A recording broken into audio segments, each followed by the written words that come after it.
أعوذ بالله من الشيطان الرجيم. بسم الله الرحمن الرحيم.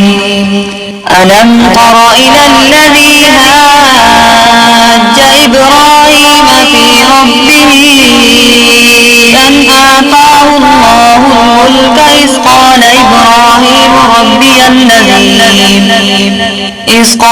إبراهيم ربي الذي يحيي ويميت قال أنا أحيي وأميت. قال إبراهيم فإن الله يأتي بالشمس من المشرق فأتي بها